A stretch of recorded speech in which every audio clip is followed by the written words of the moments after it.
Assalamualaikum warahmatullahi wabarakatuh.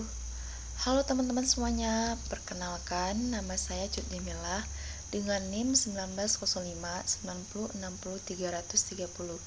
Saya mahasiswi dari program studi akuntansi Fakultas Ekonomi Universitas Teguh Umar. Video ini saya buat dengan tujuan untuk memenuhi tugas mata kuliah standar akuntansi keuangan dengan dosen pengampu Ibu Hafizah Rizna Fitri MAK. Nah, pada video kali ini saya akan membahas tentang PSAK 18, yaitu akuntansi dan pelaporan program manfaat Purnakarya. Adapun agenda yang ingin saya bahas, yang pertama ruang lingkup, kedua program iuran pasti, yang ketiga definisi, yang keempat program imbalan pasti, dan yang kelima ada program Purnakarya. Yang pertama di sini ruang lingkup, di mana di sini tertera program manfaat Purnakarya dikenal dengan berbagai istilah, seperti program pensiun, tunjangan hari tua, atau program manfaat Purnakarya.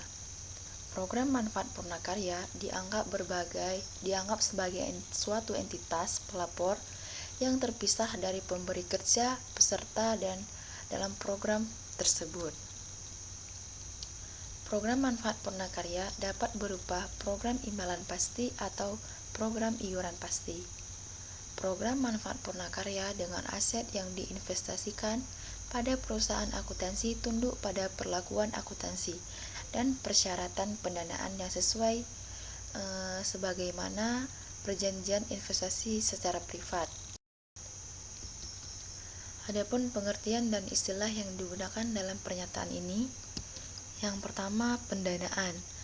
Pendanaan di sini adalah pengalihan aset pada entitas dana yang terpisah dari entitas pemberi kerja. Yang kedua, program imbalan pasti, di mana jumlah yang dibayarkan sebagai manfaat Purnakarya ditentukan dengan mengacu pada suatu formula yang biasanya didasarkan penghasilan karyawan atau masa kerja. Selanjutnya, program iuran pasti, di mana jumlah yang dibayarkan sebagai manfaat Purnakarya ditentukan oleh iuran kepada suatu dana beserta dengan pendapatan investasinya. Selanjutnya, ada program manfaat Purnakarya, di mana pengaturan yang mana entitas menyediakan manfaat Purnakarya untuk karyawan pada saat bekerja atau setelah berhenti bekerja.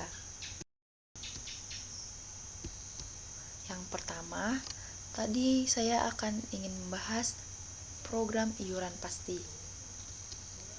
Nah, di dalam program iuran pasti ini terdapat laporan keuangan iuran pasti mencakup laporan aset neto tersedia untuk manfaat Purnakarya dan deskripsi mengenai kebijakan pendanaan, di mana jumlah manfaat masa depan yang diterima oleh peserta ditentukan dari jumlah iuran yang dibayarkan pemberi kerja, peserta atau keduanya, dan efisiensi kegiatan operasional serta pendanaan investasi dari dana Purnakarya.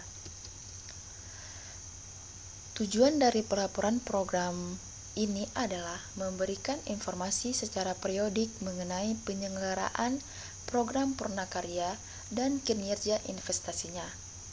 Tujuan tersebut dapat dipenuhi dengan menyusun laporan keuangan yang mencakup antara lain, yang pertama, deskripsi atas aktivitas signifikan program manfaat Purnakarya selama periode dan dampak setiap perubahan terkait dengan program serta keanggotaan dan ketentuannya. Yang kedua, pelaporan transaksi dan investasi secara periode dan posisi keuangan selama program Purnakarya pada akhir periode. Dan yang ketiga, deskripsi atas kebijakan investasi. Nah, poin yang kedua adalah program imbalan pasti. Laporan keuangan program imbalan pasti mencakup yang pertama, laporan yang menyajikan aset neto tersedia untuk Purnakarya, nilai kini aktuaria dari manfaat Purnakarya terjanji yang membedakan antara manfaat telah menjadi hak dan manfaat sebelum menjadi hak. Dan yang terakhir, surplus atau defisit. Nah, poin keduanya yaitu laporan aset neto tersedia untuk manfaat purnakarya yang mencakup salah satu dari catatan yang menggunakan nilai Gini aktuarial dari manfaat purnakarya terjanji, yang membedakan antara manfaat yang telah menjadi hak atau acuan atas informasi aset neto tersedia untuk manfaat purnakarya yang disertakan dalam laporan aktuarial. Nah, selanjutnya yaitu nilai Gini aktuarial dan manfaat purnakarya terjanji. Poin A, pendekatan gaji Gini, di mana pendekatan gaji Gini ini terbagi menjadi 3 poin. Yang pertama, nilai Gini aktuarial dari manfaat purnakarya terjanji yang merupakan perjumlahan dari nilai gaji Gini yang dapat didistribusikan kepada setiap peserta dalam program manfaat purnakarya. Dapat dihitung lebih objektif daripada tingkat gaji proyeksi karena melibatkan sedikit asumsi. Yang kedua, peningkatan manfaat yang dapat didistribusikan pada suatu kenaikan gaji menjadi kewajiban program manfaat purnakarya pada saat kenaikan gaji. Yang ketiga, jumlah nilai Gini aktuarial dari manfaat purnakarya terjanji menggunakan tingkat gaji Gini yang umumnya lebih mendekati dengan jumlah terutang pada peristiwa penghentian atau pemutusan program purnakarya. Nah, selanjutnya ada pendekatan gaji proyeksi, di mana pada pendekatan gaji proyeksi ini terdapat 3 poin. Yang pertama, di mana informasi keuangan seharusnya disajikan atas dasar kelangsungan usaha, terlepas dari asumsi dan estimasi yang harus dibuat. Yang kedua, pada pembayaran akhir program manfaat purnakarya, manfaat ditentukan dengan mengacu pada gaji saat atau mendekati tanggal purnakarya. Dengan demikian, gaji, tingkat iuran, dan tingkat imbalan hasil harus diproyeksikan. Yang ketiga, gagal memasukkan proyeksi gaji.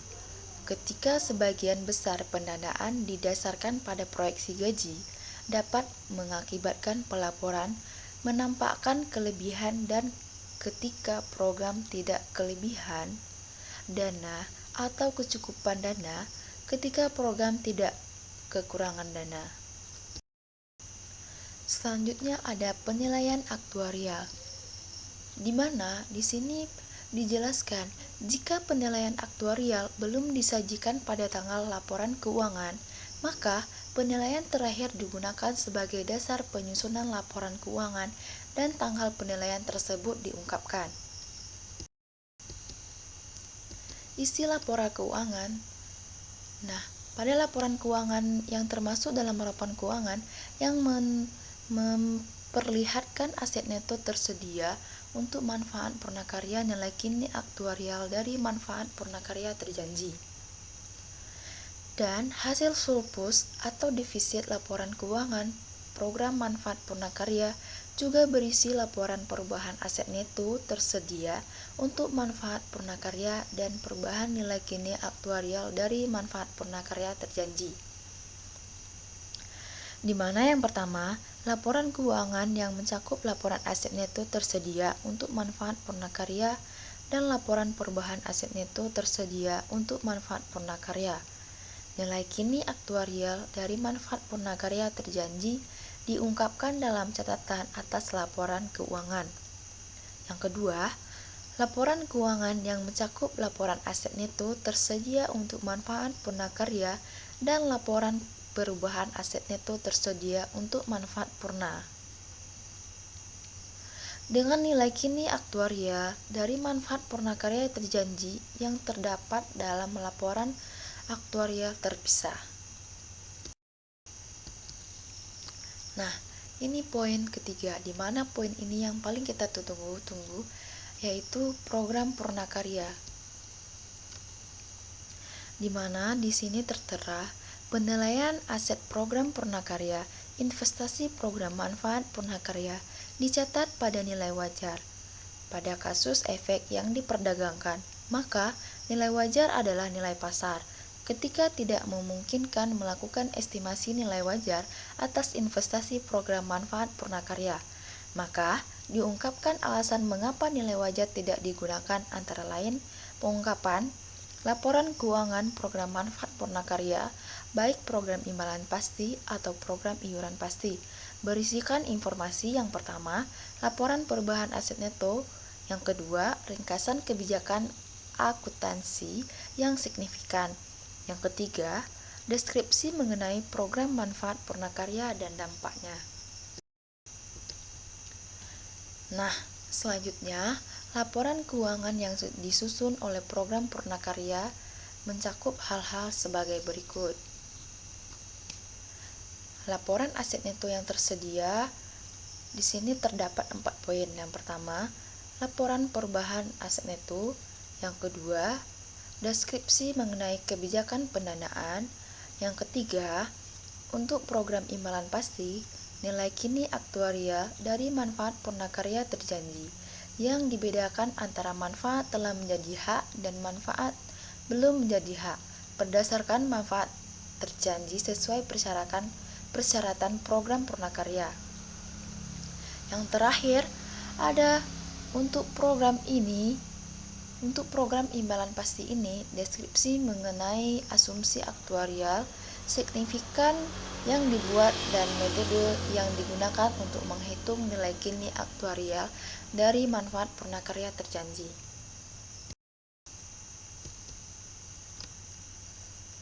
Pelaporan program manfaat Purnakarya berisikan deskripsi atas program Purnakarya, di mana yang pertama, nama pemberi kerja dan kelompok pekerja yang menjadi peserta. Yang kedua, jumlah peserta yang menerima manfaat Purnakarya, jenis program Purnakarya. Yang ketiga, catatan untuk mengetahui peserta memberikan iuran kepada program Purnakarya. Yang keempat, deskripsi manfaat Purnakarya. Yang kelima, deskripsi setiap persyaratan penghentian program Purnakarya. Yang keenam, perubahan dalam angka dari 1 sampai 5, yaitu tertera pada periode yang tercakup dalam pelaporan. Nah, cukup sekian video materi dari saya. Jika ada kesalahan dalam penyampaian materi, saya mohon maaf yang sebesar-besarnya. Semoga apa yang saya sampaikan bermanfaat untuk kita semua. Akhirul kalam, wassalamualaikum warahmatullahi wabarakatuh.